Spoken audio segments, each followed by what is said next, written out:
Hi friends, welcome to our channel Telugu ముచ్చట. అయితే ప్రముఖ ఛానల్లో ప్రసారం అవుతున్న త్రినయని సీరియల్ తో మంచి గుర్తింపుని సంపాదించుకున్నారు. ఇక ఈ సీరియల్లో తిలోత్తమగా విలన్ పాత్రలో నటించి మెప్పించారు. అయితే ముఖానికి రంగు వేసుకుని అందంగా కనిపించే ఈ తారలు ఒక్కసారి ఆ మేకప్ తీసేస్తే ఆ మొహంలో ఎన్నో విషాద ఛాయలు ఉంటాయి. సినిమా, సీరియల్ నటుల జీవితాలు కూడా పూల పరుపులు కావని చెప్పాలి. కొందరు జీవితాలు మాత్రం ముళ్ళు కంచెల్లా ఉంటాయి.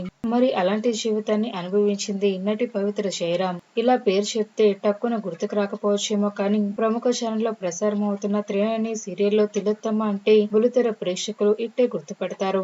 ఇక ఈ సీరియల్లో తిలోత్తమగా విలన్ పాత్రలో నటించి మంచి పేరును సంపాదించుకున్నారు పవిత్ర గారు. కాగా పవిత్ర జయరాం ఆదివారం తెల్లవారుజామున రోడ్ యాక్సిడెంట్ లో కన్నుమూసిన విషయం తెలిసిందే.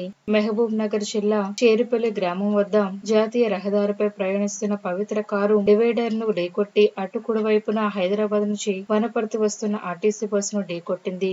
ఈ ఘటనలో పవిత్ర జయరాం అక్కడికక్కడ ప్రాణాలు కోల్పోయారు. తనతో పాటు కారులో ప్రయాణిస్తున్న మరో ముగ్గురు గాయాలతో బయటపడ్డారు. ఇక ఆమె మరణంతో పిల్లితెరపై విషాద ఛాయలు నెలకొన్నాయి.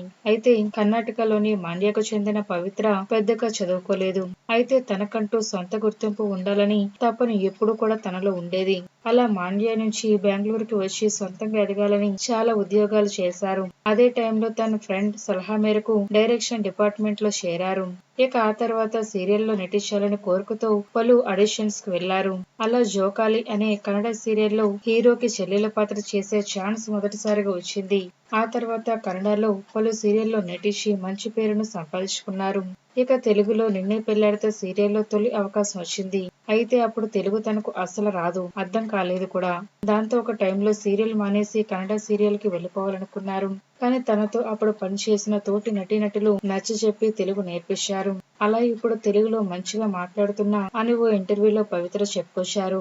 ఇక తన పర్సనల్ లైఫ్ విషయానికి వస్తే నటి పవిత్ర జయరాం కు అతి చిన్న వయసులోనే పెళ్లి జరిగిపోయింది. ఆమెకు పెళ్లయ్యే టైంకు తనకు కేవలం 16 ఏళ్లు మాత్రమే. ఇక ఆ తర్వాత కట్టుకున్న భర్తతో కొన్ని విభేదాలు రావడంతో విడాకులు కూడా తీసుకొని ఒంటరిగానే జీవిస్తున్నారు.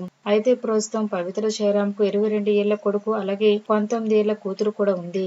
వీరిద్దరిని కష్టపడి సొంతంగా పెంచారు. ఇలాంటి టైంలో పవిత్ర జయరాం మరణించడం నిజంగా బుల్లితెరపైనే కాకుండా ఆ కుటుంబానికి కూడా తీరని లోటనే చెప్పాలి. ఈ విషయం తెలుసుకున్న అభిమానులు కంటతడి పెడుతున్నారు. ఆర్ఐపీ అని కామెంట్ చేస్తున్నారు.